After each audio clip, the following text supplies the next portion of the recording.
I'd like to call the meeting for our August 12th regular school board meeting to order. Can you please all join me in the pledge behind the screen?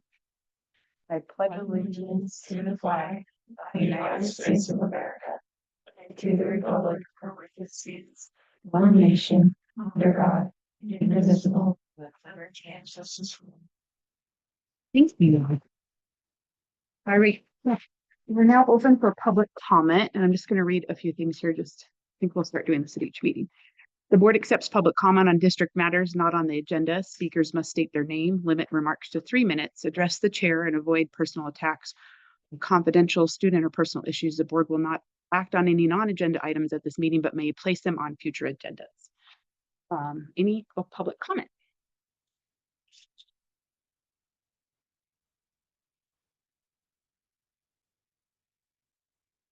All right. If not, we'll move on to consent agenda. I feel like this is just a good refresher for everybody. So consent agendas are used to expedite the approval of our routine, non-controversial items such as meeting minutes, routine financial reports, and standard personal actions. These items are grouped and approved for a single motion unless a board member requests removal. Any member may remove an item before they vote for separate discussion. No second vote is required. Removed items are then deliberated as a standalone agenda item. Need better glasses. So we'll move on. So we've got in our consent agenda our approval of minutes. We have minutes from our July 7th special board meeting, July 10th special board meeting, July 31st special board meeting. Feels like we were here a lot. And approval of warrants, consider approval of our claims, payroll warrants. We also have consider approval of the claims registry list, consider approval of the student activity account for July, and consider approval of student activity reconciliation for July 31st.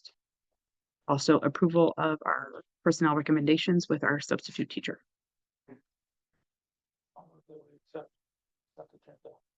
Second. Moved by John, second by Stacy. Any discussion?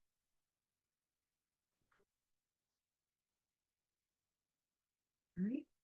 No further discussion. We'll go ahead and vote to approve our consent agenda. That substitute teacher was Dennis, isn't it? Dennis Gerke. Okay. Okay. Okay. All right. All those voting for the consent agenda, please say aye. Aye. All those opposed, same sign. Motion passes. Rianne, can you hear us? Sorry. Yeah, I'm here. I vote yes. Okay. Motion passes 5-0. We're going to now move on to our new old business.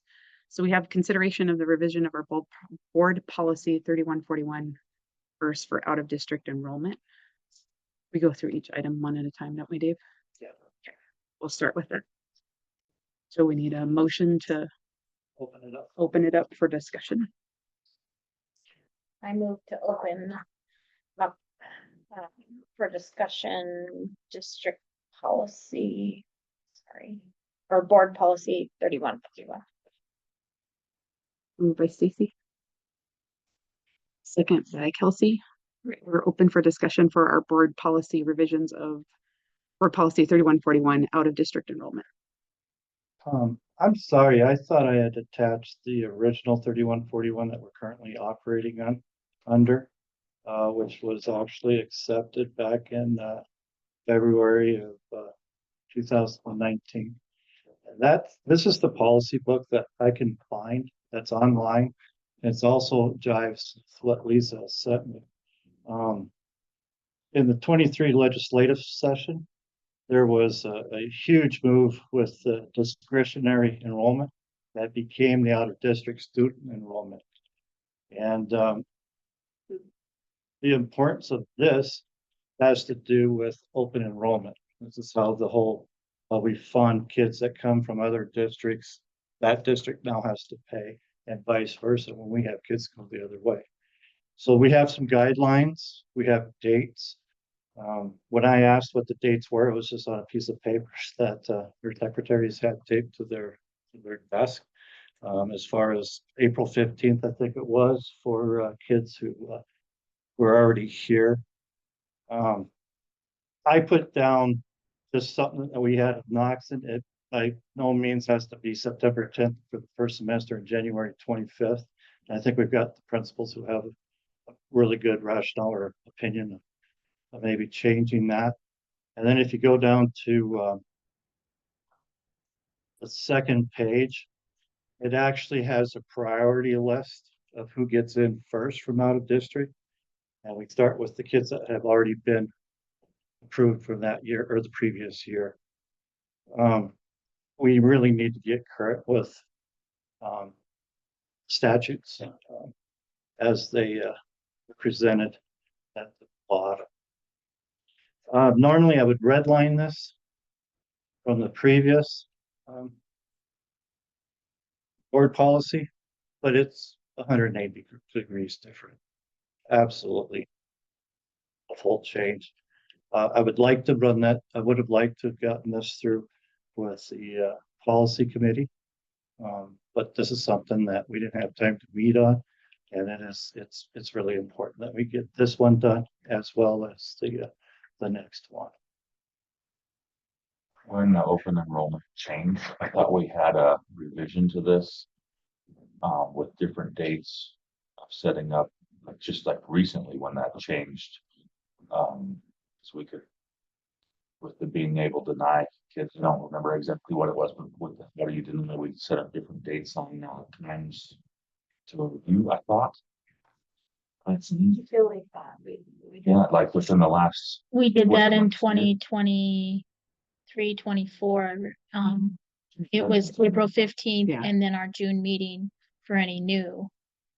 I just But- can't find evidence of that. Yeah. Of basically the way I'll run this is our board policy.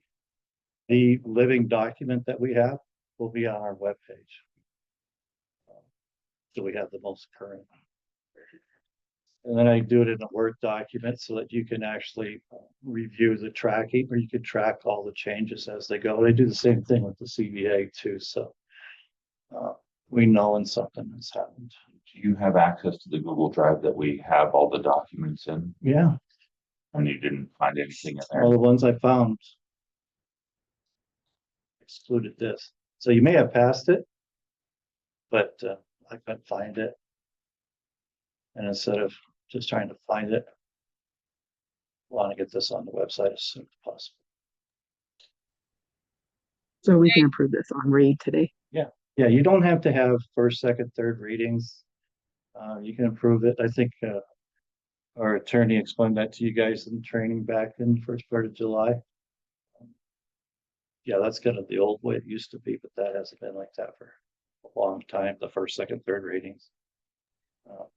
Unless you want to. There's nothing that requires you to do it that way. So what are your guys' dates? Did you have a different date structure than what Dave had in here? No, the June date that we are currently using poses a little bit of an issue because we'll approve new requests in June. Right. And then in July or August, like right now, I'm starting to get kids that actually live in Park City. And like in June, I was like, sure, I can take, some more in those grades, but then, and they're coming in not just one, or they're 3 or 4, a certain grade level. So then I become overcrowded at this point, where if we waited until the later date, whatever that was. So September 10th. Then all of my Park City kids would be in, and then I could say, yes, I have room, or no, I don't have room. Okay, so those kids would start late? Is that how that would go? What's that? Would those kids then start late? No, they can be approved by then. Just has to That's be done fine. before September 10th. And so if they had turned their stuff in June, you wouldn't have to take action on it until July or even August. The September 10th is just a date that's important for 19-year-olds and 5-year-olds. If they turn 19 after September 10th, or they turn 5 after September 10th, then they are outside of the, you would have to have the board approve them coming in. And then as far as January 25th, we did it that way because that's usually attached to the beginning of second semester. I just put that down without really even looking at when we do flip over to the second semester. We flip right after break. Which would, Yeah. right after winter break. Yeah. So that date you might want to change that. I have no opinion one way or the What other. if we just keep it 10 and 10, September 10 and January 10? Yeah, Okay. yeah, and I think, you know, it's good. The January 25th wasn't a bad idea because kids come in, if it's a kid from Laurel or Billings West, theirs are later. So you want them to finish out their first semester there. And then come here. If they start 2 weeks late into our semester, it's better that they finished out theirs. So I don't think it was. The only thing that gets wonky about it is we won't have a board meeting until February. The second Oh, Tuesday in February, so And I don't know what we would have for applications anyways. We haven't, you know, we didn't allow this last year. You couldn't apply for the second semester, so who knows, we might not get any, we might get a couple, so it's just kind of a.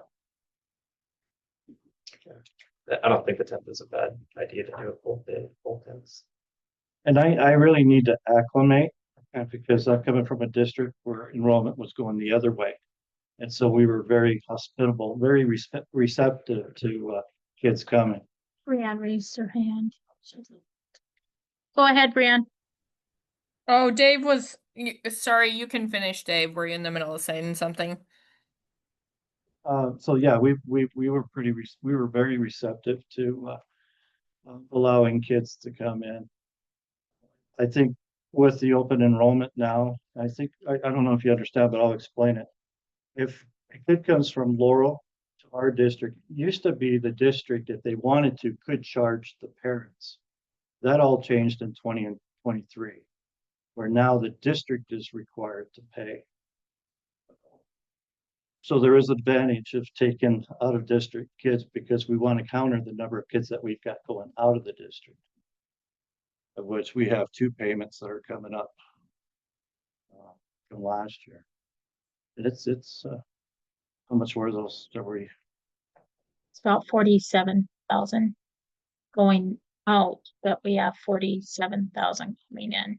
So So it's a it's a 50-50, 50-50 at this point. and I'd much rather be 75-25 or something like that, you know, it's just, yeah, it's how we finance now. And it's part of, you know, staying, fiscally solvent.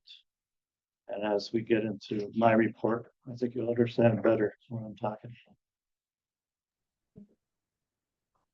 Dave, can I just ask you 2 questions? Previously, when we reviewed this, and I appreciate your attention to getting these policies on the website in an efficient manner. Because I, like John, I know we did address this in the past, so I appreciate your attention to that. But I know we talked about kids who were already approved in the past. Previously, there was a recommendation we approve those kids sooner than the other kids.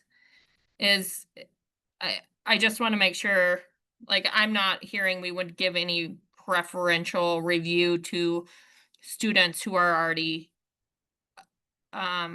approved from out of district. Is that correct? Yeah. No, there is, on the second page, the district shall prioritize applications of the enrollment of out-of-district students in the following order, provided the criteria established in this policy has been satisfied. Number 1, students who attended school within the district the preceding year. Okay, So, so I- we are going to leave that in there, that Yes. April 1st. Okay, all right. And then, Yeah, Like what sorry, Brianna, what she's saying is we had a date for the kids that were here before. Mhm. They got theirs in there, then they were to offset in case there was like too many kids. If they were already here and pre-approved from this year, they had a date that they set up. That we approved, at least I'm pretty sure that's how Yep. what I'm saying. April. And then, yeah, and then we approved them, they had their applications and then new ones we did later. Okay. And we had a deadline for those. It's So my understanding. I think what you guys are thinking is April 15th for the kids currently in school. And then the September 10th for anyone new wanting to come in for that we're all talking about the following school year. Right. And then if we have someone that wants to come in at second semester, so there would essentially, you're thinking like 3 dates?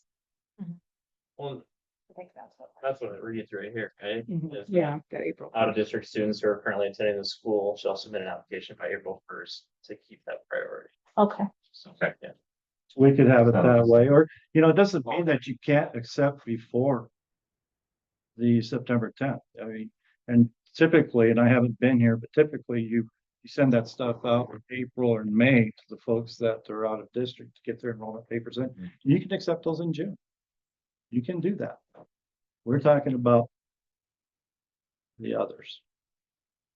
So, I mean, I can easily change that, whatever pleases you guys. And then Dave, can you clarify? I know there's little reason why we can deny these applications, but from your standpoint, can you clarify our space constraints that we have and how that relates? I appreciate what you're saying in regards to, the finances of outgoing, incoming, and we want kids in, but we're also in a little bit of a space constraint. So can you speak to how we address those concerns? I really do understand the effectiveness of teacher pupil ratio. And we all know that the lower that is, I think the more quality that you have in working with kids individually. I also understand that A and B truly drives the majority of our budget. And so looking at it both ways, the effectiveness of classroom teaching and the accreditation standards for K-1-2 is 20, right? And then it goes up for 3 and 4 to 28, and then 5 and on up is 30. I know that in the past you guys have been cognizant of that and trying to keep those numbers lower. But I think as we move forward, and this is just my thoughts, that, as we move forward, I think that we're going to have to show a real need if we're going to look at pushing a bond. I think one of the biggest things that we can show is the outsizing of our classes. So, it's kind of the chicken and the egg. I really do believe that, in reading back at the past bond levies that we have pushed out there, I think that we are really, when we do this, I think we're really going to have to establish that current need with our community. Having 2 sections with sub 15 kids when it could be 28. I think that might be a hard pill for some of our taxpayers. But again, my opinion. Thanks, Dave.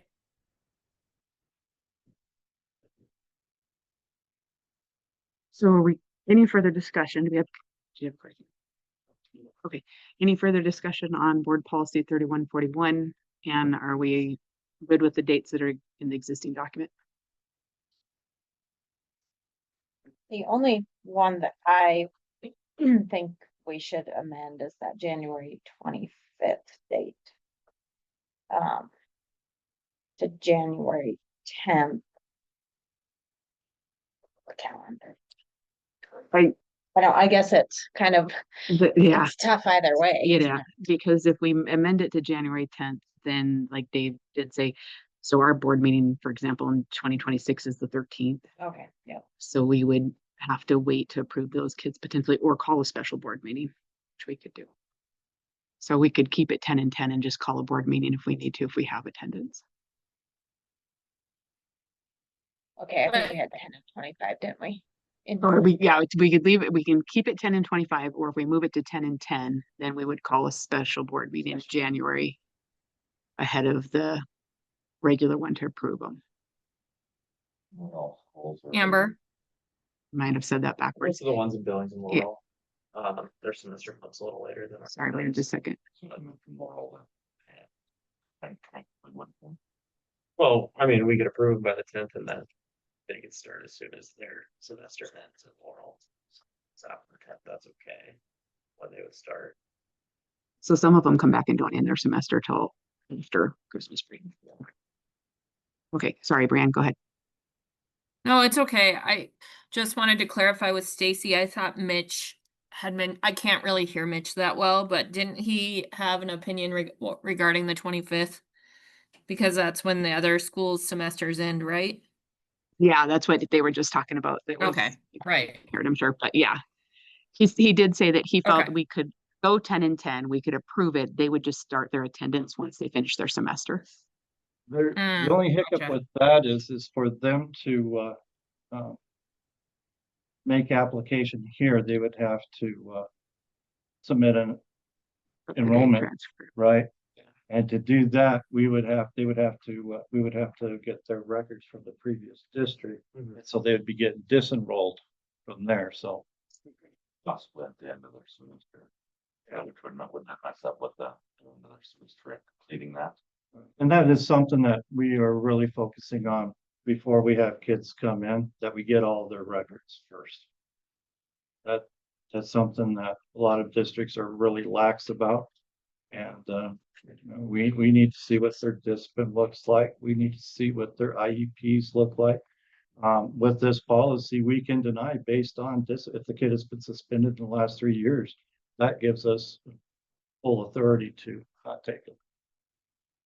If we leave it as the 25th for this year and just see if we even have anybody, Yeah. Yeah. maybe it's a problem we don't even need to worry about. Yeah. Well, you can always approve early, correct? And you can always suspend your policy. You know, you guys have the authority to suspend your policy. And so if we had something that came up that was wonky, a little wonky, you could suspend this policy for that meeting. In other words, you could change that date. You just have to be careful with that. You know, So do we make a For- motion yeah. now to approve? Yeah, I'll just motion that we, approve this as written. Second. Motion by John, second by Stacy. If no further discussion, we'll go ahead and proceed to vote. Stacy- Any Amber, public I couldn't discussion, I'm hear- sorry. What's John's motion? His motion was to approve the document as read, so dates with 10th and the Okay, got 25th. it. We're now, Okay. any public comment or discussion. Okay. All right, we'll go ahead and proceed to vote. All those in favor of approving, policy 3141 in its current state, please say aye. Aye. All those opposed, same sign. Motion passes 5-0. Okay, we will now move on to board policy 4550, which is our registered sex offenders. Motion that we open up. Thank you, John. Okay, motion by John, second by Kelsey. We are now open for discussion. again, I thought I attached the previous, but as well with the previous, majority of, anything below, employment is changed. And I gave you the website. I do look on a regular basis, though I'm not required by law, and it does say that in the policy to be responsible for checking that. When people that are in the area are registered as sexual or violent offenders, it is their duty to let us know. I don't know how many of you went to the website, but we've got, I pass those around. We do have, quite a few. And some are not in the district anymore, but, it's all public knowledge.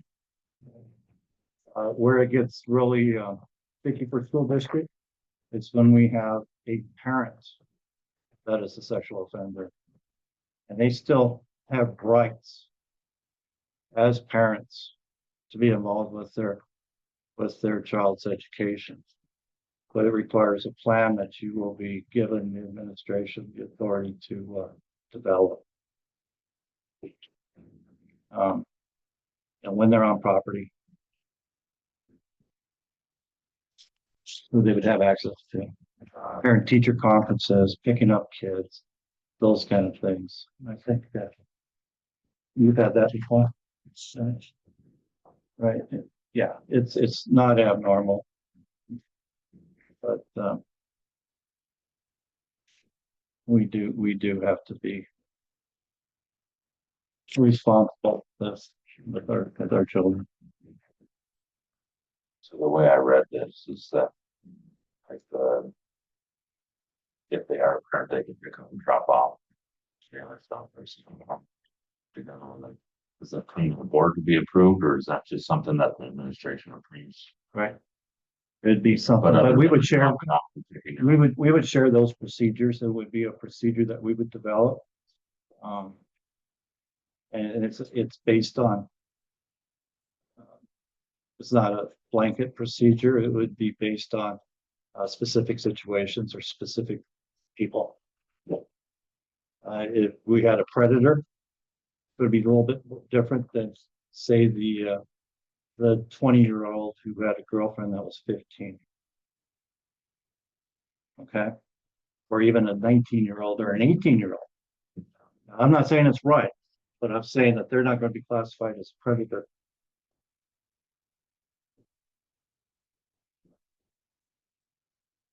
So, yeah, you're allowing the administration to have that latitude in designing these plans, again, specifically for the situations, for the situation. that was just clarifying. It also clarifies the 1,000 feet. And with these folks, the ones that do have students in the school, I will be contacting the sheriff's office after we pass this policy to inform them that we have not been informed of their status. And that's what Centers County Sheriff's Department does with that. We have no control. I will report it. Who's responsible for notifying us? Still our county? The- No, The vendor. the offender. When they have kids in school. The other folks that don't have school, yeah, that's not a thing, but when you've got somebody that has kids in school and they're coming on property, and now that we have the 1,000 feet rule, yeah, they need to be informing us of that.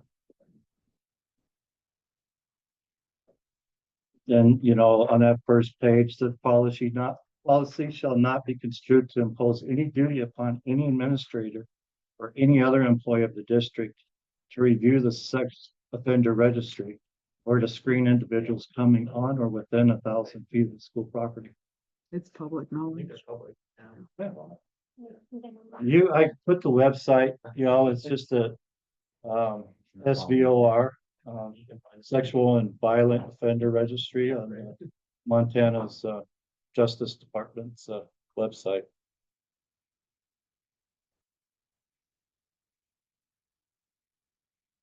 I think when I printed those, if you look on the backside and, you know, and again, you look at the dates, right? Of when they were charged. Sometimes it is when you have somebody that's from out of state, their identification system may be a little bit different, or their classification system may be different. And we do have a couple of those.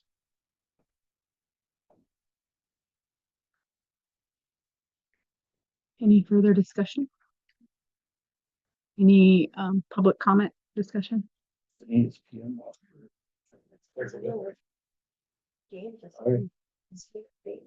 I move to approve policy 4550 as presented.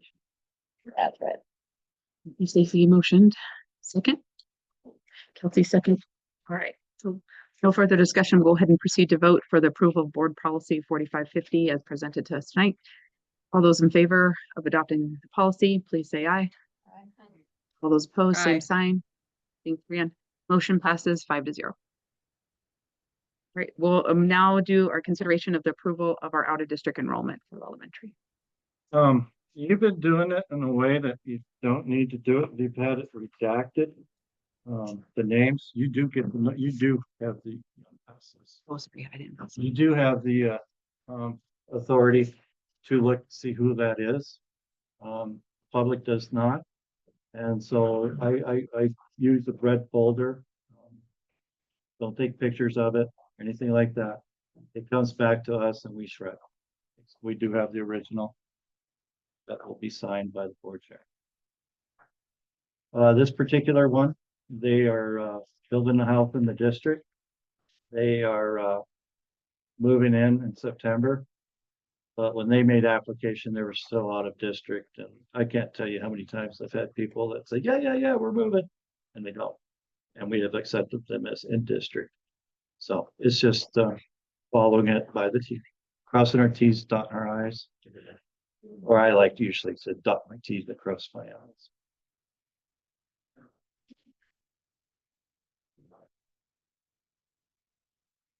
Motion, didn't we? I guess the question I I'm have about tired. that, Phil, is like, Yeah. have you already gotten the records and done all of that before we approve them, or would we, this is just one? We have not. Okay, We have not received those pending their records. And if there was something that was a suspension, that would give us the authority not to accept it. But we could not accept it for other reasons. Like if they were in special ed or they had a 504. Yeah. We can't do that unless you close the grades off, which isn't the case. I think we need a motion to be able to approve the out of district for consideration. No, Sorry. Or you did we need a motion for discussion first? A motion for discussion. Motion by John, second by Stacy. Okay. Discuss. Say the grade. And second, okay. one. That's factoring the agreement. I mean, if they're gonna They're be gonna be in our district in a in month. anyway. Yeah. Yeah. I don't take much, so. So, yes. Yep. So how does that work when they're only out of district for a short period of time with the transfer of funds? Is there just not one? We charge them for the days that they're Okay, so. out of district. Okay, there's the So- worksheet that we complete that identifies that. Okay. And if they were special ed, that's a different rate. We had a kid, Knoxon, that we received $26,000 from Thompson Falls just for that kid because of his special needs. So.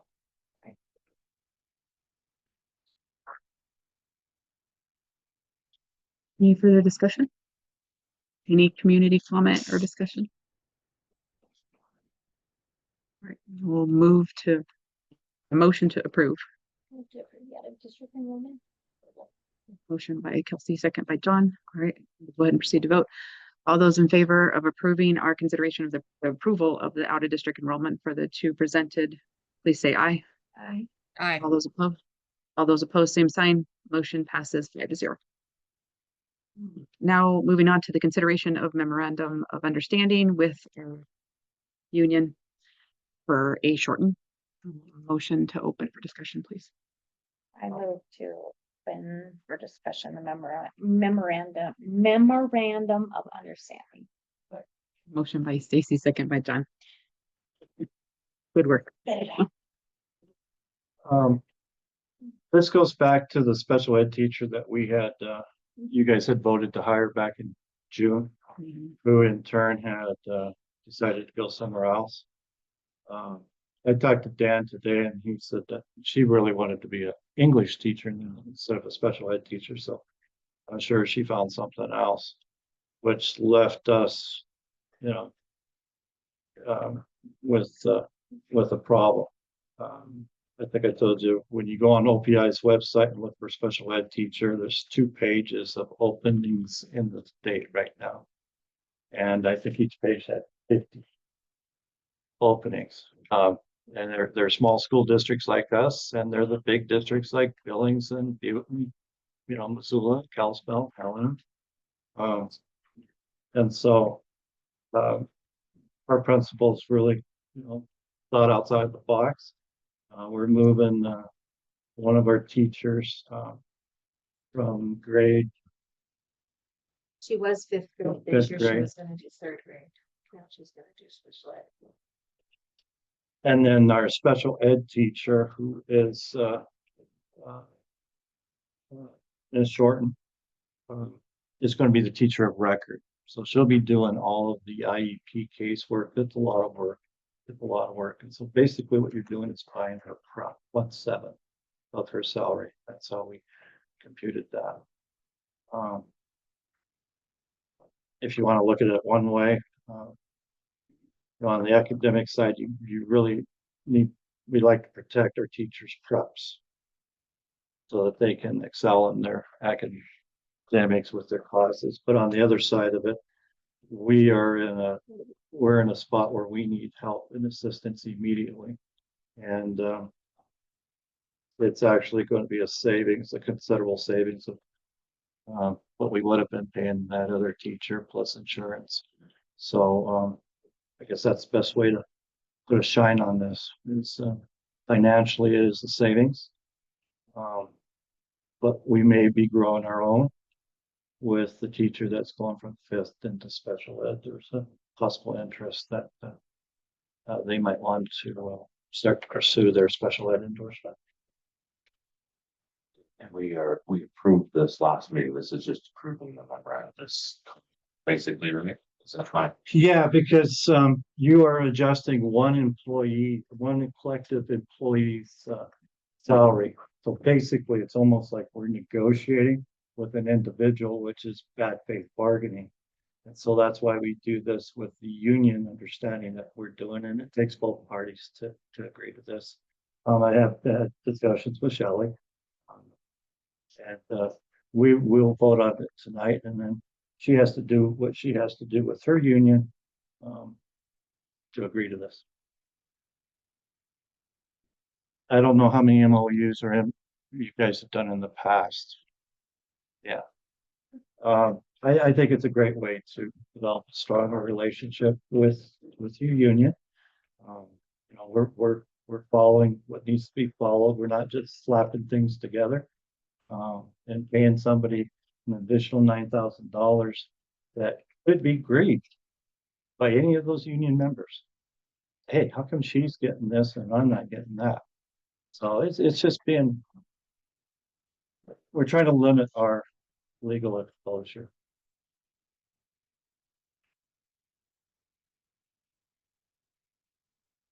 All right, any further discussion? Any public or community comment? Let's go ahead and proceed to vote for the approval of the memorandum of understanding with the Oak City Affiliated Teachers Federation Union, A shortened. John moves to approve. Second by Stacy. Go ahead and proceed to vote. All those in favor, please say aye. Aye. Aye. All those opposed, same sign. Motion passes 5-0. We are now on to reports. So facilities and transportation report, Stacy and John and Dave. Well, the ag building is certainly moving forward. They have a classroom framed.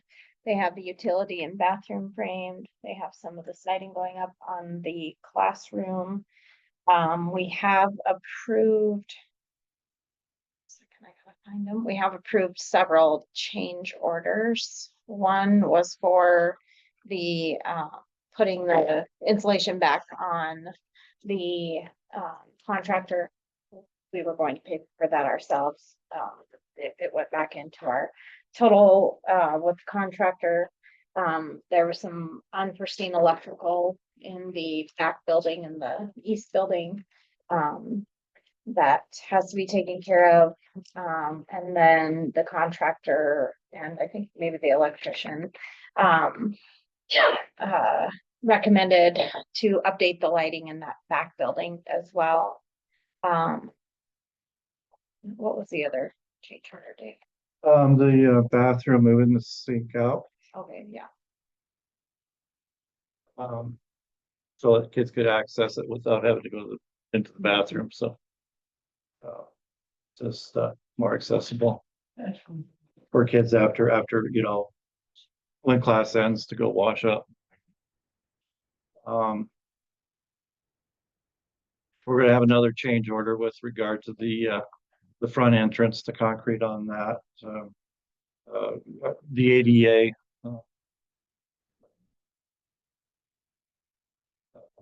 Through the front door. They did bid that.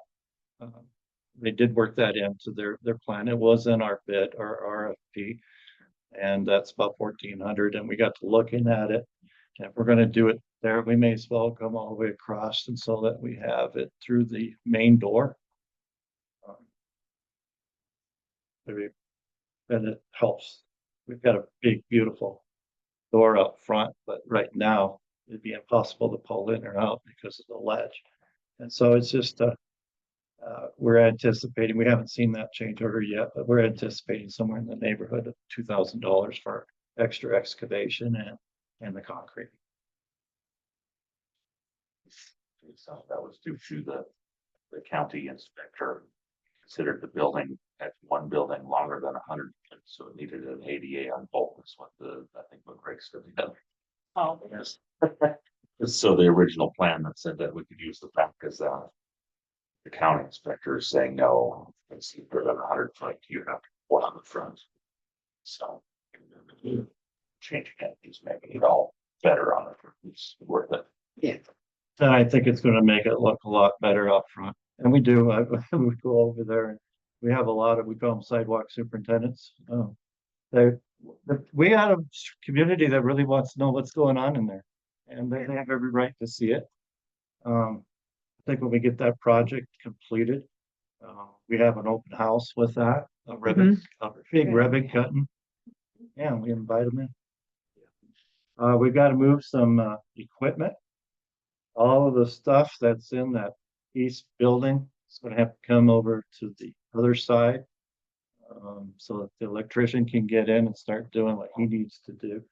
That's $17,000 change order. That's essential. We have to have that. So that we can wire in the equipment. That was an oversight.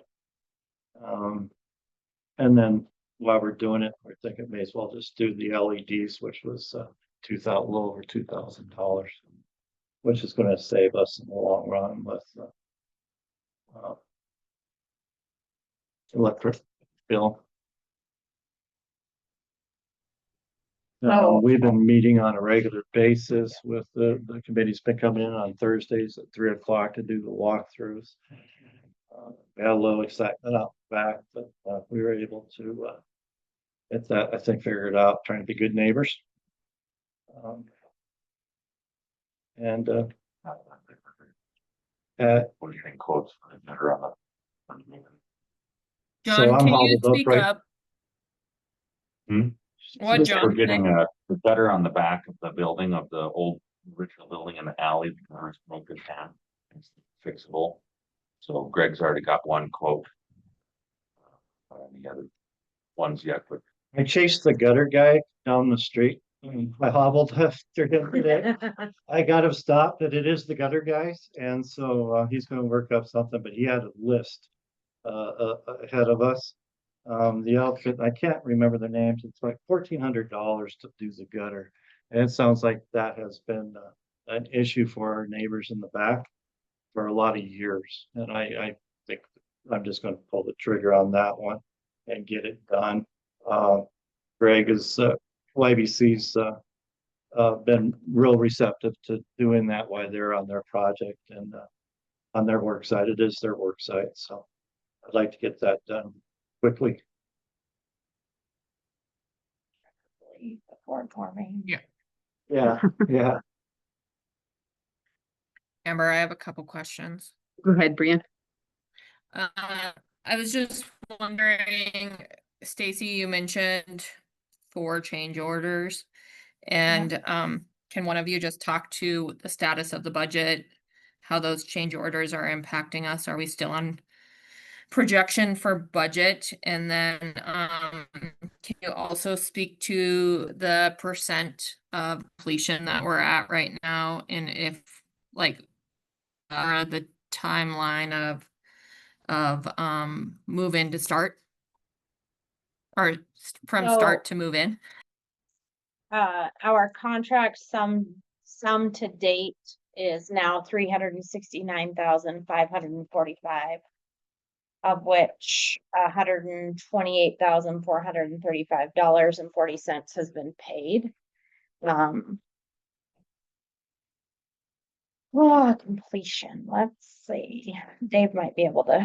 Real quick, can we load that onto the Google so the rest of the board can see them same updates with the payments and everything? Is there a way to do that?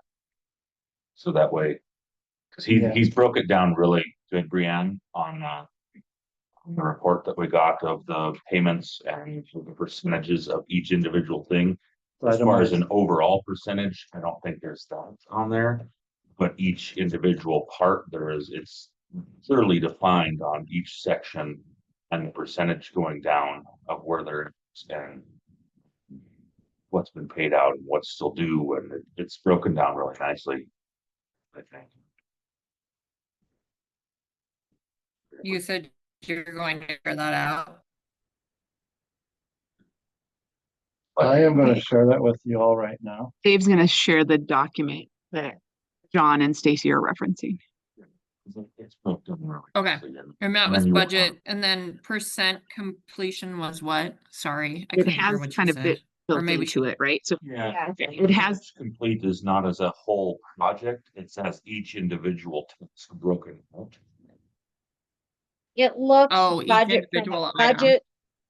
Yeah, from a budget standpoint, overall, 32.8% of the budget has been used up. So, that's the only individual number that we have. And then Stace, or John, Dave, what was he saying in regards to timeline? Is he on timeline still? On schedule? Pretty close. 70 days is what we're looking at, and those are calendar days, not business days. When did that start? What was it? Yeah. But here's the thing, I was kind of joking around with them yesterday, saying the way they're going, hey, we could be done by Labor Day. And the superintendent on the project said, don't jinx us. I think they're going pretty fast. Some of the things that they don't have control is the insulation and getting that in, that has not arrived yet. But it's coming together pretty fast.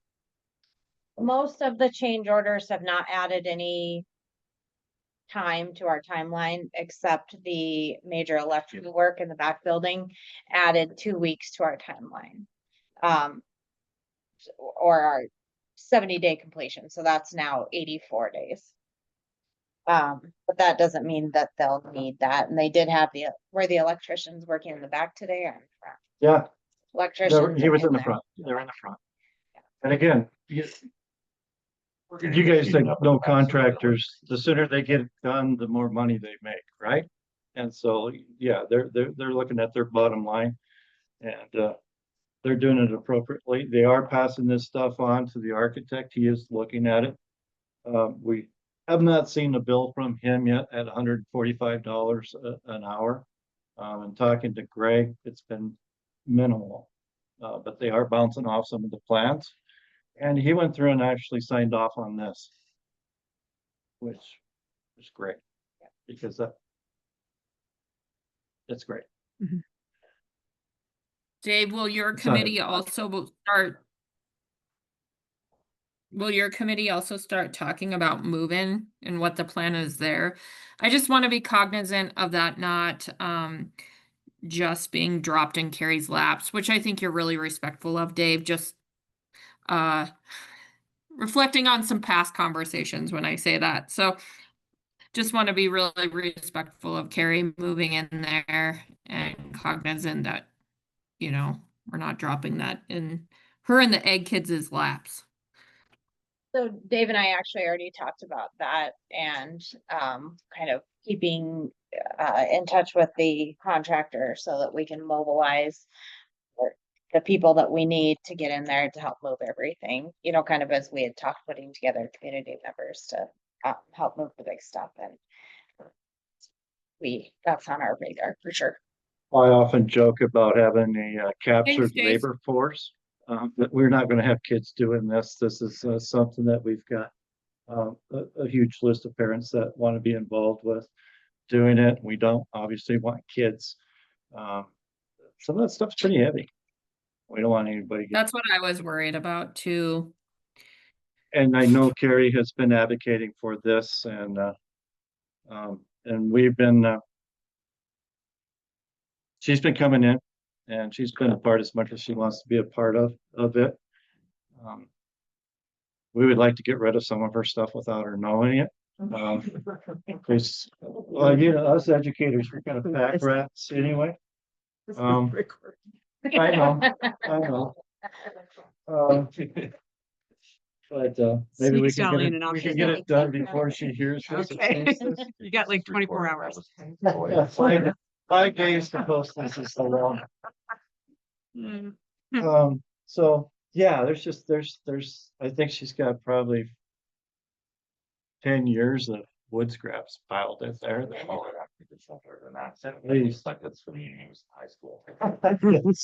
And it's a bunch of 2x4s and it's really, yeah, I'll discuss with her some ideas to purge her current inventory. I did invite her to, I didn't know if she knew about the Thursday meeting that we have Yeah. over there. I didn't know if I invited her to that, Good. because I thought that if she can see progress, then that would help her start planning. Yeah, that's perfect.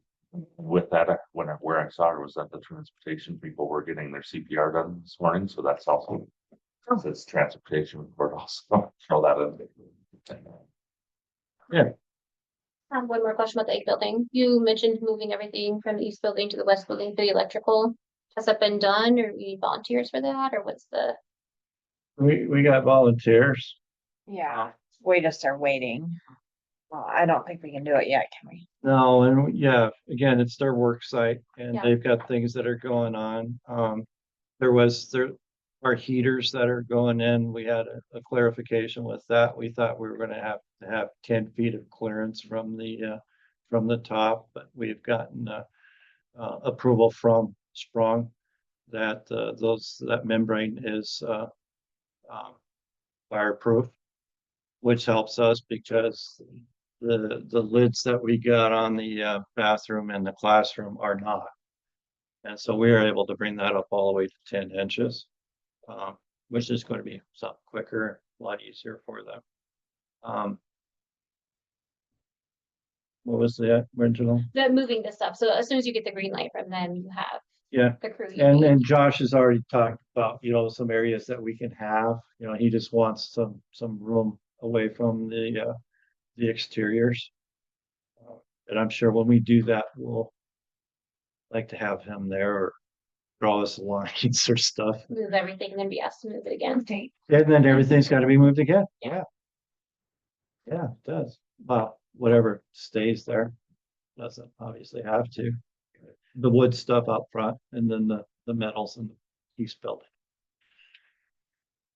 Do we have an update from them on the delivery of the Sprung? I have stuff? not heard of anything. I said, Okay, are we meeting tomorrow at 3? Okay. So. Tomorrow's Wednesday. Oh, God, Oh, you won't, yeah, okay. so Yeah. lost my mind as to what I had left in this week. it feels like, Manage them. it feels like Thursday already. So, and then, Those weekly meetings we are posting as public meetings, correct? yeah, we will be. Will It's be, been ad okay. hoc right now. Not every time have we've had both trustees there, but we do need to get better about that. What are we, if we're not on that committee, are we allowed to stop by at that time? No, we Only two? we cannot have 3, No more 'cause that than would be two. a big quorum. But you can stop by anytime, I'll take you out there. Yeah. And that goes for community too. Yeah. Within reason. And we don't want to get in the way of the workers. The community can come on Thursday. It's a public meeting, right? Yeah, Okay, yeah.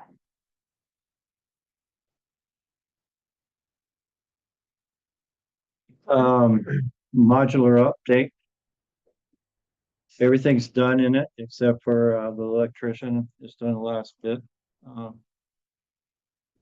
We had some issues with sheetrock We had some things that weren't cut in, like the water fountain between the two classrooms. That they got into already. We have paid them, released all but $7,000, which they're biting at the bit to get at, so we do have some leverage to get these final things done. I went over there right before the meeting and the air conditioner is working on the south side, the fourth grade? Yeah, the fourth grade side, but Fifth grade, so the fifth grade side, but on this side or the north side, it's still not hooked up, and so he's gonna be back tomorrow.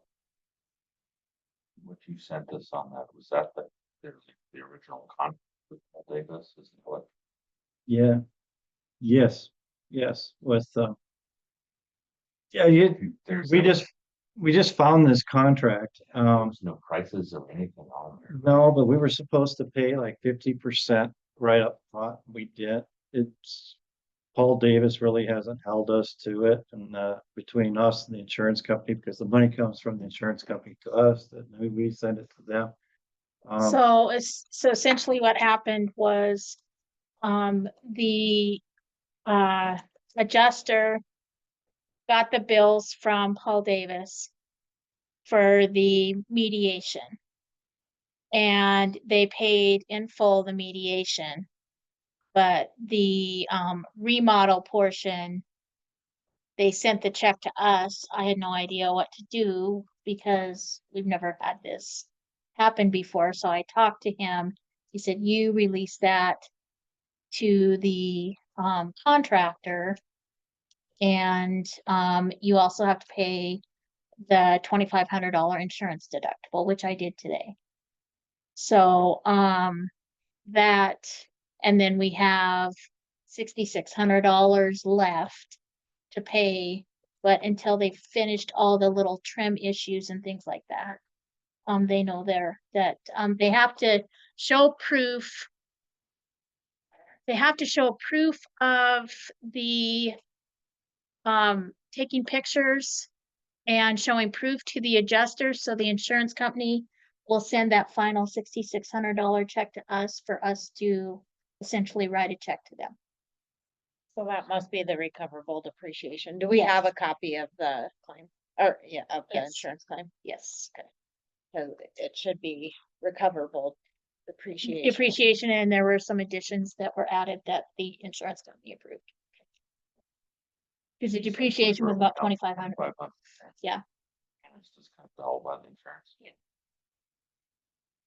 And then our new maintenance guy and I were talking yesterday about, so we've done all of this, but what are we doing to stop it from happening again? And so we are looking at some different ways to approach that, so we don't get that ice damming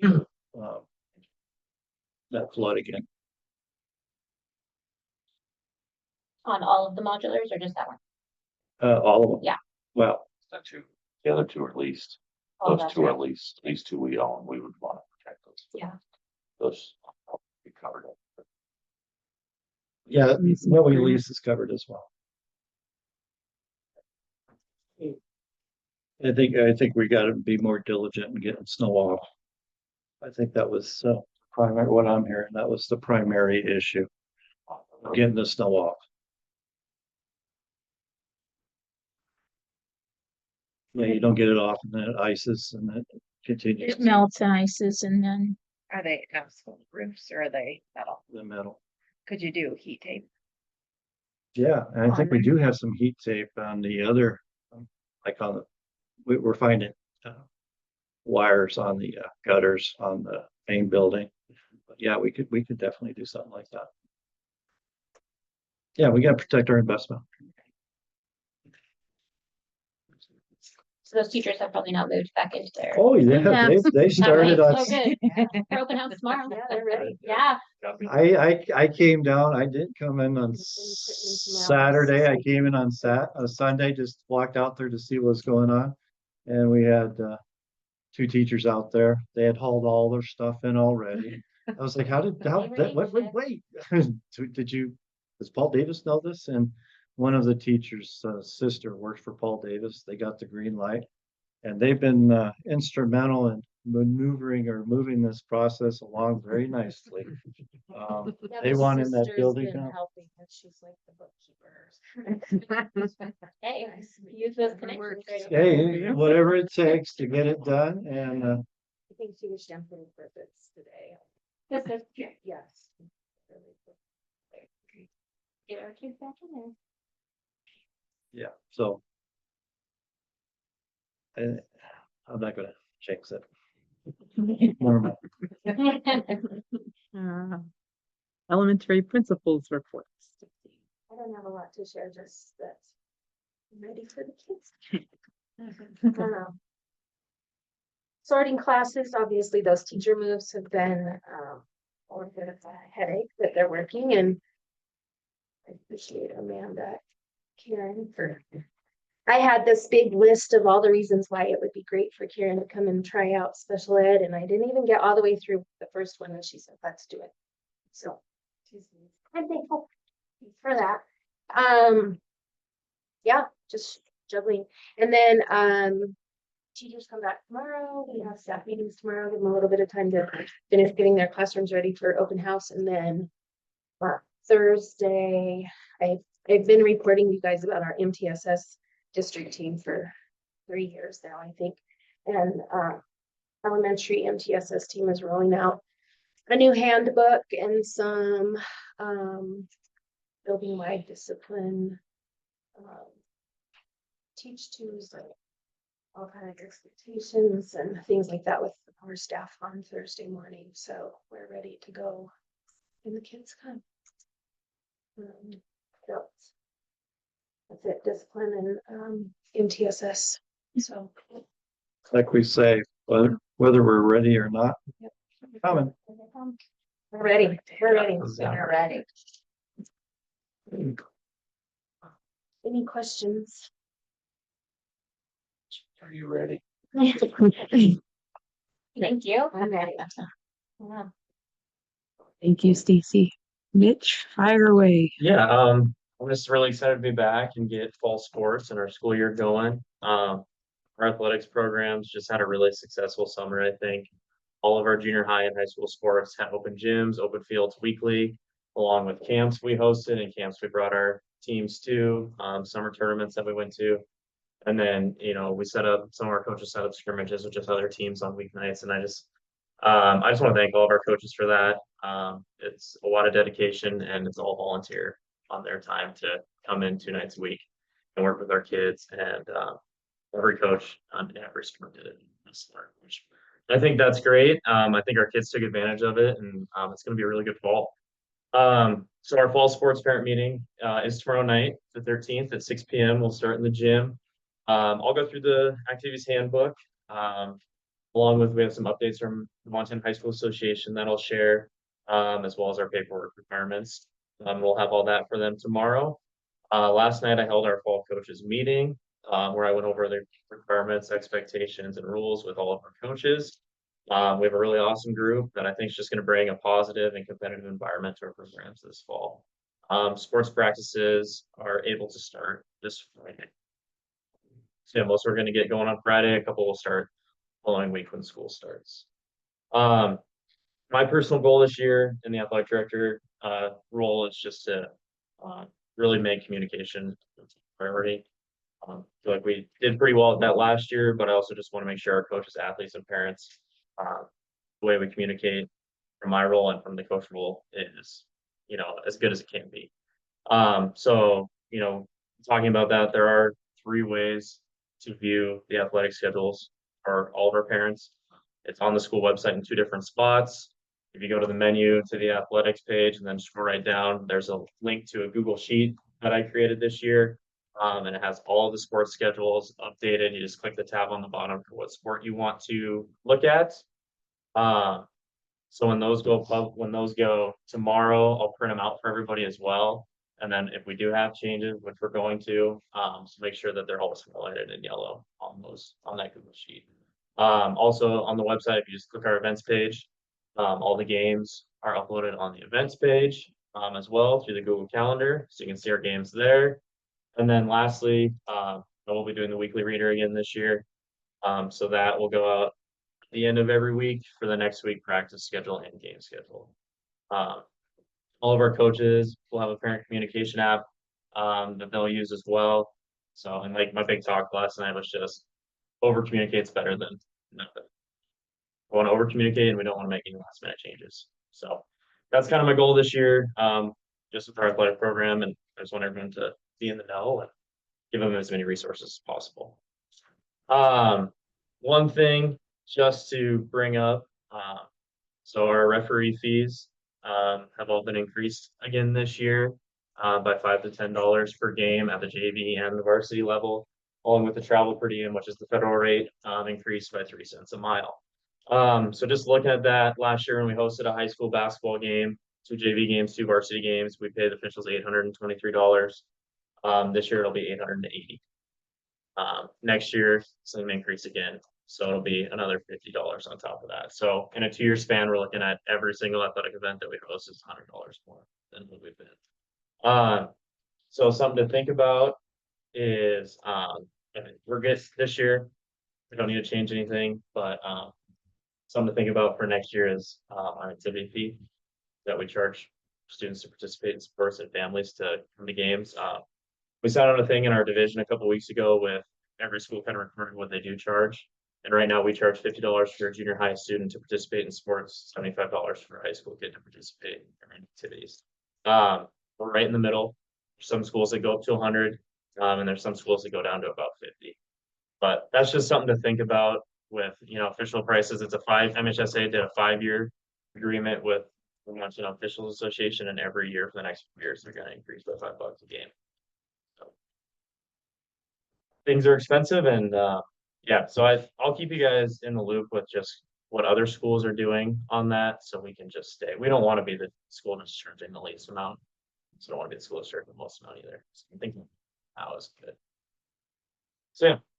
And then on the school side, yeah, like Stacey said, our teachers start tomorrow with meetings. On Thursday when Stacey's doing her elementary stuff, for 7 through 12, we actually have a guest presenter coming in to work on MTSS for the junior high school level. I think that it's really easy, and Stacey's done a great job at getting it going at the elementary level. And so now we're trying to get up to speed at our level with the stuff that they're doing in elementary school. So when they get to us, we can keep it going. So we're just going to be doing some behavior management stuff, rules and expectations, and how we tier our instruction. So that's what we'll be working on this week. Lastly, we've had a bunch of our students coming in this week to get all their schedules set up. So it's been really great to see all the kids, and they got them schedule set up with Mr. B and myself, and we're ready to go on Monday. Thank you. So switching back to Class C, are our gate prices going to change, or are we going to keep them the same? So that's the other thing. We are having a meeting in 2 weeks before the first competitions, and our division is going to decide on prices, and everyone is going to charge the same amount. Okay. Yes, so it's going to be easy for us because Class B was more than Class C has been. So we're used to it, the $10 and $8 for like basketball games. Like the Class C schools, they've been less. So it's going to be harder for them, I think, but it's going to have to be. That was part of the poll that they sent out what your activity fees were, is what are we going to charge for tickets? So last year for volleyball, we were less, like 8 and 6. And then all our basketball, since it's more games, it was 10 and 8. That's kind of what we're looking at as a group. So it should stay consistent. That range that you're talking about, like what's the highest activity fee currently out there on this district? So Class C, the most anyone charges is $100 high school student. Class B, it was more. There was some schools that charged $50 per sport. So if you play 3 sports, you're paying $150 to play, and that was the most size. And that was actually in Class B. Class B, we were towards the bottom. So if they lower gate price, let's see, and then we jump up, and then from where we are. Yeah, that's why I'm Can we gonna. put something out to Just so that they understand that it's not something that. needs Yep, this. yep, I'll make sure if it Because- does. Because we went from 8 to 10, and then we go to say 8 to 6, and then 2 years from now, it's not to be again, it goes up to 8 and 10. Yeah, we'll make sure that it's public. I really think that we'll, with just how expensive referees are gonna cost, everyone will be okay with paying the. I think they'll be okay with the Yeah. thing, is I don't think that they're getting, every time they come and they feel that it's something different. Why, you know, I mean, that's the. I do want to keep senior citizens the same. So I think that's important. What constitutes a senior citizen? 55 or older. What? 55? Can we raise that? Yeah, we're getting really. Get a little too Well, close for comfort on this one. Way over there. And how much Eh, are we doing? Mitch. $1. Oh, it's just a grand. Before I turned 50. $1 to watch it. Can he remind us our co-op sports for this year? Is it just Yeah. baseball and softball? Is there any other co-ops that we're looking at? Not at the moment. I have a couple proposals. So Mr. Fry is here. So him and his son had brought to me, about swimming. So I've reached out to a couple schools in Billings with Dave about this, this week, and just a couple schools in Billings, just waiting to hear back. And then we would think about it at a board meeting once I got another school. I've already reached out to MHSA, and once we get a school that would be okay with it, we'd be ready to move forward with MHSA, so. Yes, but baseball and And then softball what- are in. Okay. this. Thank you. What are we doing? Is there any wrestling? No. No wrestling. Is there a possibility of wrestling in the future?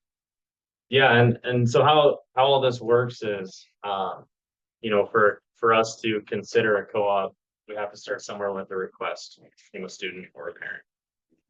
And then go from there. The tricky thing, with co-ops is, you know, when we do co-op with another school. And, you know, we have to pay for it like we would with our own sport. The transportation stuff with kids can be kind of tricky. And then just, you know, how it works with the other school, because they have to take, if they accept us as a co-op, they have to take our whole high school enrollment, counting towards their enrollment as well. Even if we just have one kid doing it. So if we want to co-op with a school that's right on the edge between class B and class A, they're not going to accept our co-op because we're counting 100 kids towards their enrollment, so they'd have to compete in class A. So kind of a little tricky there. And some ADs and some school boards don't want to have to deal with that. They don't want to have to deal with kids coming in from outside. So it's just kind of getting them on board and then bring it back here. We don't take on their enrollment, they take on our enrollment when we request a co-op, correct? Basically, what swimming has to be from the pool. School with a pool. All in the there? building schools use the same pool. So it's not in their facility next year. No. Okay. What pool do they use? Out of curiosity. Tracy Billings. Oh, is it? Yeah. So, yeah, we have, I've got some contacts out to some ADs and buildings about who would be willing to do it. And I think they know. Games, so, And Noah's gonna be one of the fastest swimmers in Billings in high school. Yeah. So so they, yeah. something to take them. So once I get that, school that's good with it, then we would bring us to the school board to approve it. When's the swim season run? It's typically? basketball season, Is it? same dates. So we really have until the October board meeting to get it done. Oh, So. sorry. And we have That's the- all it's under, I think. So we've got some kids from Swan Columbus. Yeah. We what? We've We've had had some. Columbus, this thing before. Okay, Past with it. perfect. We've just been hearing that our kids would have to transfer to Columbus once they get to junior high if they wanna compete, and I know my son doesn't wanna move to Columbus school just to wrestle, so. Yeah, so the thing, and I think Laurel would be willing for wrestling as well, and it's closer. So. Just things to think about, and once we get proposals, and then you guys can decide on it as a school board what you want to do. We can go through numbers and stuff. Thank you, Mitch. Yeah. Any further? We'll move on to Dave's superintendent report. Okay, so the first thing we've got is the from Todd Watkins Consulting. He came in last week and went through Good news is, we are completely balanced with the county now. We're struggling with getting, reconciled. And you can pass, yeah, there's two different things there, but yeah. You've got, yeah, that one's one, and then the second one's coming for your legend. Reference the account. Yeah, so the funds are Hey, 101. Amber, can Lisa email it to me? Yeah. Can you email it, Kate, or do I have it? I can email it to her while you're talking. I don't have it digital, no.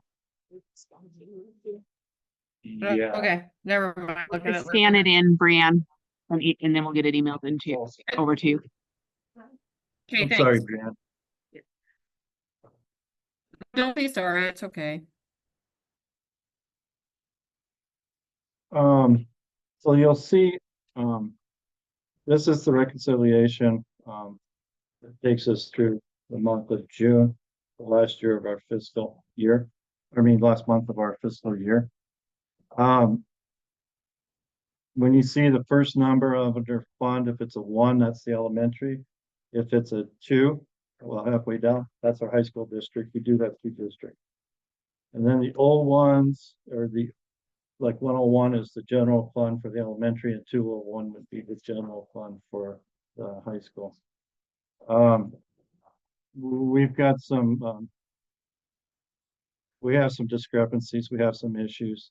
In the 112 fund, which we do all the hot lunch out of, if you go across 112, you will see that we were $103,746.15 in the hole.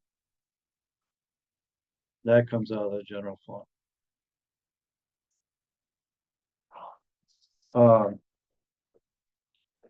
All the wages come out of that Yeah, for the, we need to make some adjustments to that. I've got some ideas. What you see on notes is what Todd Watkins, the consultant, came up with some ideas. 25-cent or 50-cent increase in lunch prices. I just don't see that being right now. I think there's some other ways that we can get after this without doing that, especially with school starting this fast. I think we want to give parents a little more time to have some involvement with that. And I think that what we're doing with salary, I think that needs to be looked at more from the general fund. And then also, we need to eat more chicken. We need to be more like Chick-fil-A. We need to start looking at what USDA gives us for free. Right? We need to identify, and I've been talking with Chantel about food costs. Some meals cost more than others, identifying which ones cost more and reducing those on the menu. I think those two things by themselves will have a huge impact here. We want to get our lunch numbers up. We want more kids eating. That will help. But $103,746 out of the general fund is absolutely unacceptable. And that is something that we will address, and we will keep track of that for you guys as we go forward with the finance committee. So that must be a multi-year issue. I didn't even go back to look at it. I talked to Dan today. He had no idea that it was that high. I don't know. I don't know what was before. I only know what we've got now and what we need to fix in the immediate future. You emailed it to. Okay.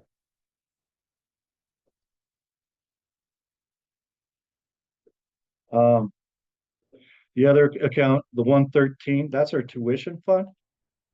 And he's proposing that we levy $95,000. The tuition fund, first off, is what we're paying.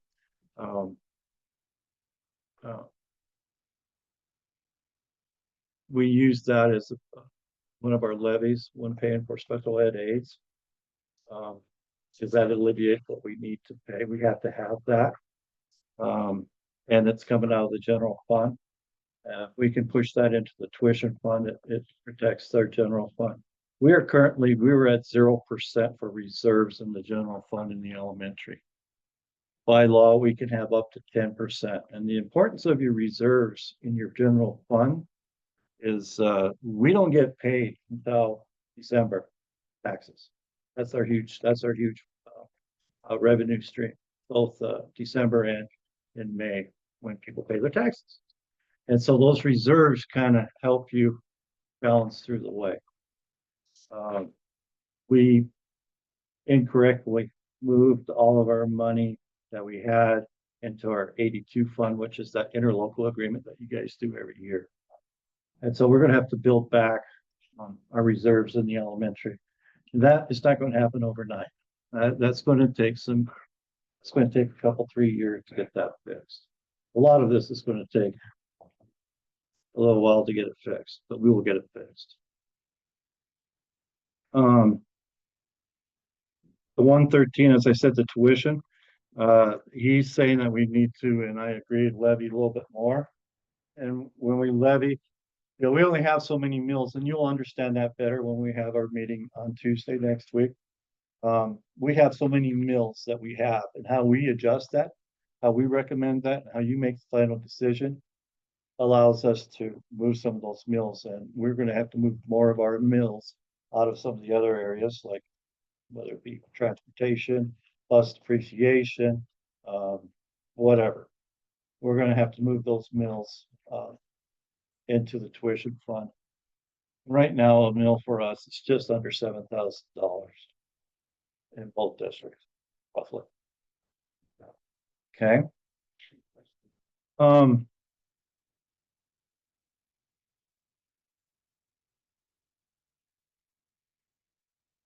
The 121 fund, 21 is our compensated absence liability fund. That's just, we need to build that up. That's what we use if somebody retires. That's how we pay off what they, retirement, their leave that they sell back. In our collective bargaining agreement, we allow 85 days. Yeah. So you want to keep an eye on that. You got to kind of look down the road and see who might be retiring in the future. And we've got some folks that I think they're eligible. Whether or not they do it, it's of course up to them. I think, as always, you know, insurance is an issue for people, whether or not they are eligible to retire under TRS, which is our pension fund for teachers and educators in Montana, whether they have the 25 years in or not. Kind of has to do with whether or not they can afford the insurance on the way out. Our reserve funds, our building reserve funds, we are basically capped for the next 15 years. Going into payments in the Boag building with the money that we have borrowed. Which one is that? 61 or 60. It's our building fund is 60, 61's the reserve. Okay. We are going to be moving some of that elementary more into the high school to help cover that.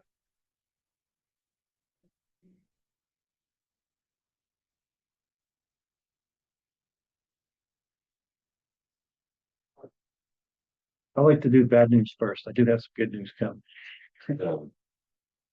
All that maybe is that's means we're right on the ice.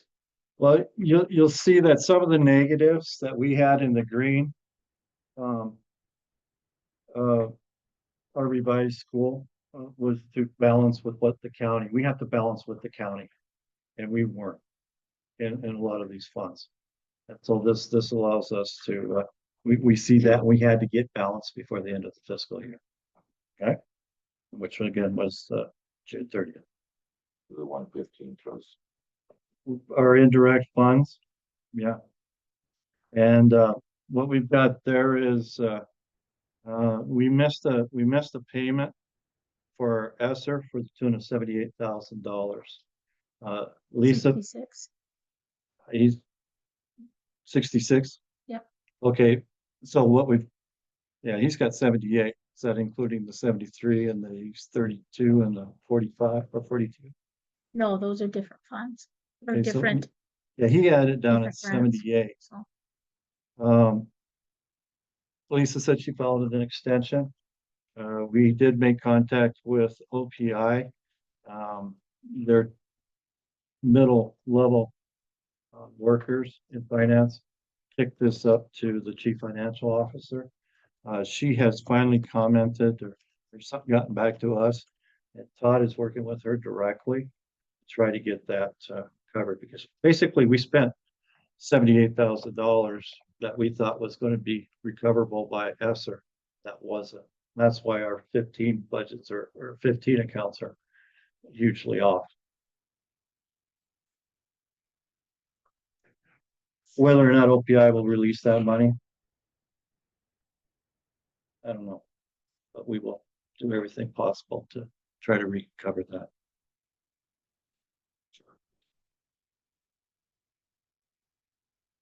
Can you kind of explain that to me, how that could possibly happen? Was it, Actually, we were required, and everywhere we were required to close out in November of last year for our ESSER, because it was coming to an end. There were extensions that were available. How much of that, I don't know. We didn't have to do that where I was at. I don't know what else to say. Whether we dropped the ball or OPI dropped the ball, I don't know yet. For the newbie, can you tell me what SR is? I'm sorry, that was the COVID money that the federal government released. Okay. How much did we get total here? 300,000 total. Uh, 'Cause there were 3 different grants. The last one, Well, 158,000 for ESSER 3.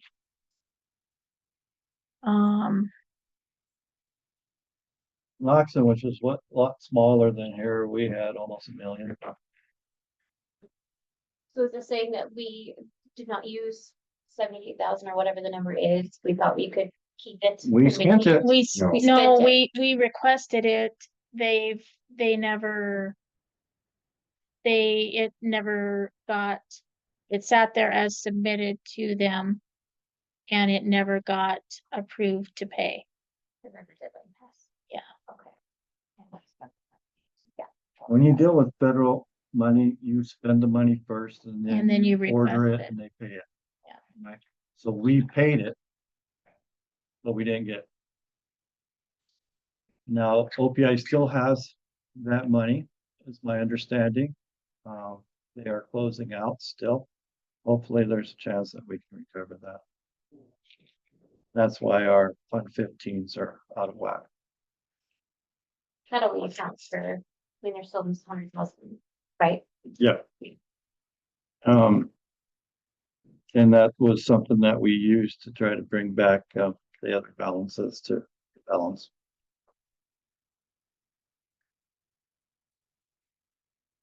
What is the name of that 115 account? That's federal miscellaneous. Programs fund. Does that say that? And that legend. The one is the. Thank you. I've never seen- Yes. I've never seen this before, so this is very Yeah. helpful for the other claims and stuff. And this is like an acronym for us. So when Amber came in, both for the exit interview with the auditor originally back in July, and then she was in for the meeting for Watkins on his way out, and he is still involved with it. He's providing training for Jess, and I need to introduce if you haven't met, if you don't know, this is the person you hired to assist at work. And she's been fantastic coming in. We've got her in line to be, or online to be trained by, Mr. Walken. But I think I told you that, yeah, he's got almost 30 years of experience at the court, primarily out of Kalispell. He is a CPA. And so, yeah, he's been a huge advantage for us. He is, we've given him the rights to follow on our Black Mountain software to ensure that we are reconciling every month.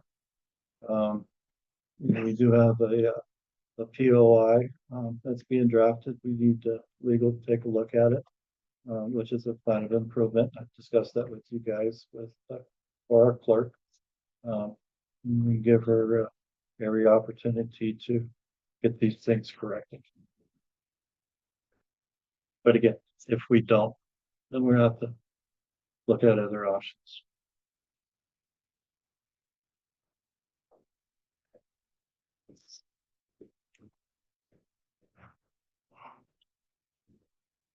You say you have to live in? I do. So I've been hearing a lot about these modulars over here that we had 2.5 years on the one and 3.5 years on the other, which we're paying $2,500 a month out of the general fund on each. So a grand total of $60,000 a year for those two buildings over there. And so the first one is the last one that we just signed, and that's a 5-year. And I was also told that if we wanted to get out, we would have to pay the rest of that off. What you have in front of you is that contract with Pierce, and I can't find anything that says that. Okay, number 10 is surrender. That is upon the expiration or earlier termination of this lease, the leasee, that's us, shall return the equipment to the leaser, which is Pierce, clean and in good repair, condition and working order, ordinary wear and tear resulting from proper use thereof alone expected, by delivering the equipment at leasee's cost. We have to pay for that. It's about 10 grand or 4 months payment. And expense to such place as leaser shall specify or as picked by leaser. The requirement includes sweeping out the equipment by losses. Leasee shall be responsible for cost of tear down or removal of the equipment. Our attorney is still out of town, but that is something that we will send her way and have her take a look at it. I talked to Dan today about this, and he was surprised by that. He said that a lot of this stuff was verbal agreement. This might work in our favor. The verbal agreement Doesn't matter. doesn't matter when we have contract. Unless there's another contract out there, and I've asked Lisa, this is what we got. I will be contacting Pierce, but I want to get our ducks in a row before we do that. Okay, if we can get out of that, that is the one that is being used right now by our low egg program. We get that building done. We get this thing off of our hair. Okay, that's 30,000 right there. And the other contract that we have, this one we signed in 22.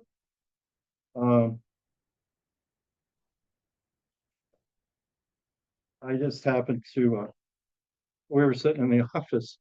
Is that today? Yeah. God, it seems like a month ago. I said, where's these contracts at, by the way?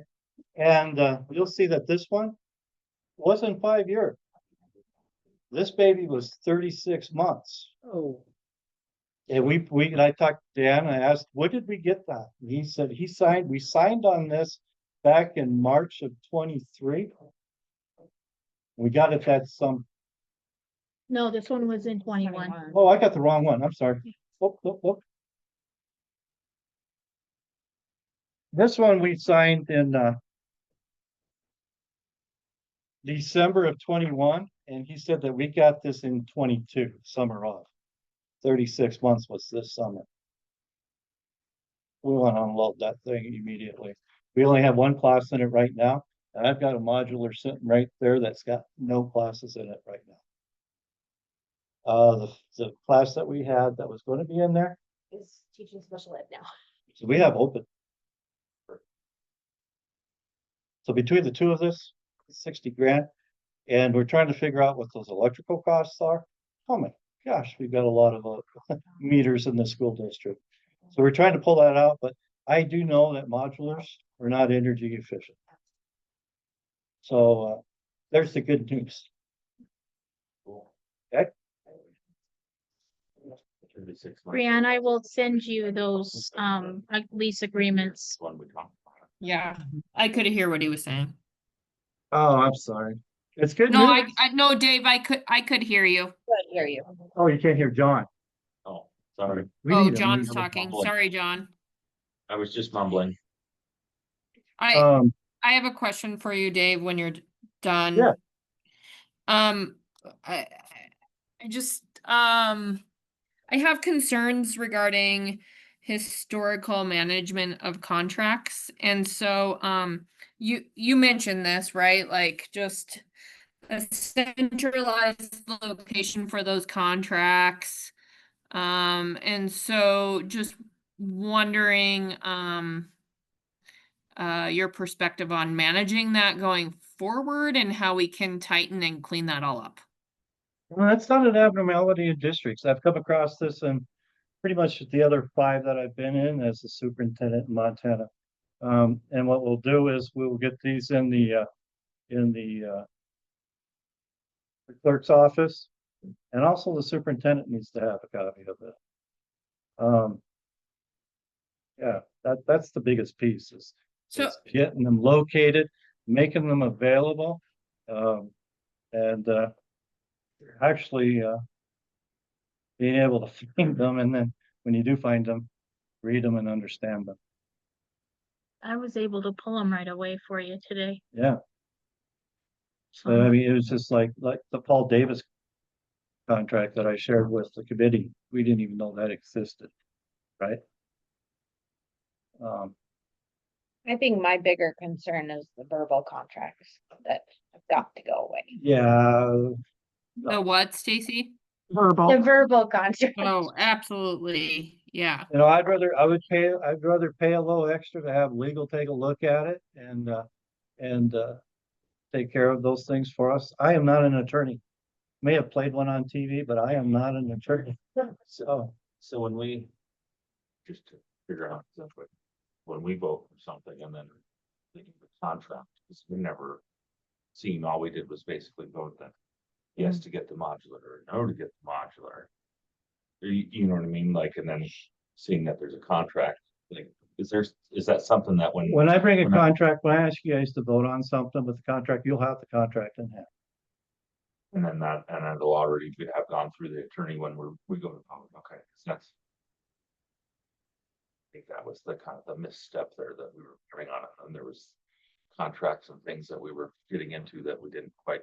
There No may, one there may understands. have been a time when a handshake and a wink of the eye would suffice, but, you know, you guys got some big responsibility, fiduciary, responsibility is a big one. You guys need to know this stuff. You gotta have knowledge of it. And, we will do that. So As Dave, we're doing it, as we're doing it right now. are you like keeping, one thing we had asked for before was like a list of all the contracts and the cost of those. Will that run through the finance committee going forward? Or Beautiful how- place for it. what's that? Yes, absolutely. Yes, okay. You know, again, you guys are asking for more transparency and more sunlight on this thing. I think we've got some work to, as I said earlier, to get back into the good graces of our community. When people don't know what's happening, when there's not communication, there's fabrication. People come up with things. And having this in board meetings in the minutes. Shows that, and that's one of the things that, you know, the design of having these committees and getting people involved with it, and getting the board involved with it, that opens that up. Because you guys have to have public meetings when you have a school board committee. This SCC, the Senior Community Committee that I've put together. A lot of this will be shared with them. Yeah, I want feedback from them as well. Yeah, I just need to open up. Quick question on this, so I didn't see anything in there. Maybe it's in that Marcus word, but what on the floor, the 36-month one, I think it's called the corporate things, but here's the review. So saying what month, if we don't month it in, now, then we did say come get it. Yeah, and I think I Like, gave it. our thing, We actually had we have a contract if we're past the 36. But I'm just, how does that work? I'm not a, It goes month to month after the lease is up. Or after the 36 months, or the 5 years, it goes month to month at that point. Do we know exactly when the 36 month, like, was it May, was it June, was It was August, July, of August 20? of 2025. of 2022 is when, yeah, all Ed knew was it was in the summer. so this. Yep. Either Yeah, Oh, this month, baby. We can, Yeah, and then there's the form here that I'll share with Carl. Did you guys get that? Yeah. Okay. Just customer return form. We'll go through that, make sure that we're in compliant with that, so we don't get any additional charges. Cause like I said, it's I'm hearing it's gonna cost about 10 grand to have it pulled away. We're gonna have to replace some screens that got damaged last year. Sure. didn't, this is the skirting removed, I see that. didn't. Thought that was there, that's hard. That would be something that, I'm pretty sure Pierce had trucks out there putting skirting on. They did. We still have to remove it. I don't know. The- And that's, Charges for the skirting, so imagine it now instead. Or is it just a work, put it on? You know what I'm saying? Yeah. Like what, I guess that's why I'm asking. The more we're to remove it, so I suppose now with our problem. well, I I mean, mean, that's the I thing. mean, if that's the Yeah, case, I don't know if that's- skirting can come off really fast. That's only one reason why I wondered, like, well, if that's the case. So it's kind of like when you rent an apartment, we're gonna do everything to make sure that, you know, you fill in the holes on the walls with toothpaste and. That kind of stuff. Haven't you seen the paper one, where they do the glue on the back of a piece of paper and they put it on there and then they just roll paint over top of it? Nice. No, we won't, we want our deposit back, right? There was no problem. I know, it's like, I just rented an apartment, there are absolutely no holes on the wall. I'm not. I struggle pounding nails, I admit it. So there's some good news for you.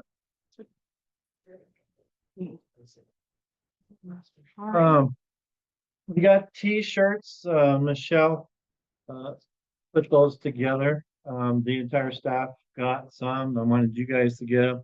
If you're here tomorrow, open house, wear them.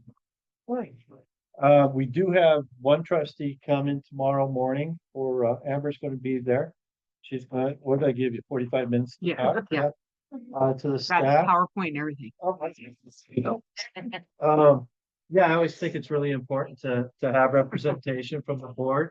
I don't think is Brianne gonna be back? Brianne. Oh, I'm stuck in Butte, Montana. Sorry. We've I'm got sorry, one I more can't person be there. available. If one of you wanna go, decide. But yeah, it's at 8 o'clock, we have breakfast, and then around 8:30. I'll do a little welcome thing. It's gonna be probably about 30 seconds, because I wanna give the board show her 45 minutes. 45 minutes of famous. Yeah, It's yeah, yeah. Full motivational coaching on this. So, yeah, how are you guys want to decide how to do that if you want to? That'd be recorded so we can train on it. Yeah, yeah, we'll put that on the website. We I'm do sure have they'll a- be recording. As I told you, it was, our school Facebook account was under Dan's personal account. I talked to him, he did shut it off, and I set up a new one. I like having control of that, like I told you guys, I think Facebook is a necessary thing. But at the same time, I don't believe it's bilateral communication. And so when I post something, you won't be able to have comments. If What's people want the to share new that and one have under, comments, they can Dave? do it. Park City Public Schools. So you'll be able to post the board meetings on there, but then turn off the commenting, just so it's. Yeah. You can thumbs up it, you can like it, Yeah. and you can share it. We post quite a bit of stuff to it, like I post my weekly reader every week, whenever we have a game change, it gets posted to that, any kind of quick updates. Just because that's what people check. Are you gonna push that page to the app for the people that are on the app so they know to go like the new page? It's, yeah, that's a struggle for us right now, because I think we're gonna have Apogee, which is the company, do that, because I couldn't figure it out. There is a tab there for Instagram and Facebook that people can click. It's just not being picked up. But we can also put it in the, I think we could just put that in. Yeah, on cause the, I can't, is the new one live? I can't, I'm Yeah. typing it in, but it's not It's- coming up. Here, Brianne, I'll forward it to you. It I took me a sent you couple. an invite, Oh. you and 1,000 other people. Yeah. What'd you say? Oh, I you said I got sent to you be invited? Yeah, I sent you an invite. You don't have to be. That's just a way to share it. Yeah, It's, just, it's public. Can you do that? Yeah, Thank you. I can do that, yeah. Cause maybe we No, could I- make a big flyer to send home to all the parents of like, this is how you learn about the school, you know, because that has been a lot of the feedback we get. Like Yeah, either we the can put it- app, Facebook. We can put it on our reader board now, that's working. We got that figured out last week. Out front of the district.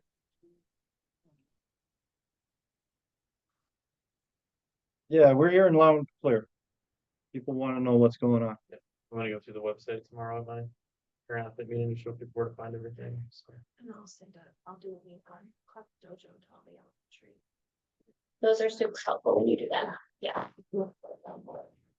Also, starting in September, I'd like to have something from students every month to make a presentation. I mean, it could be as simple as kindergartners coming in and doing the Pledge of Allegiance. It gets parents there. Or, something from BOA, something from National Honor Society, whatever. I think it's important for kids to see what this is, and it usually brings parents along with them.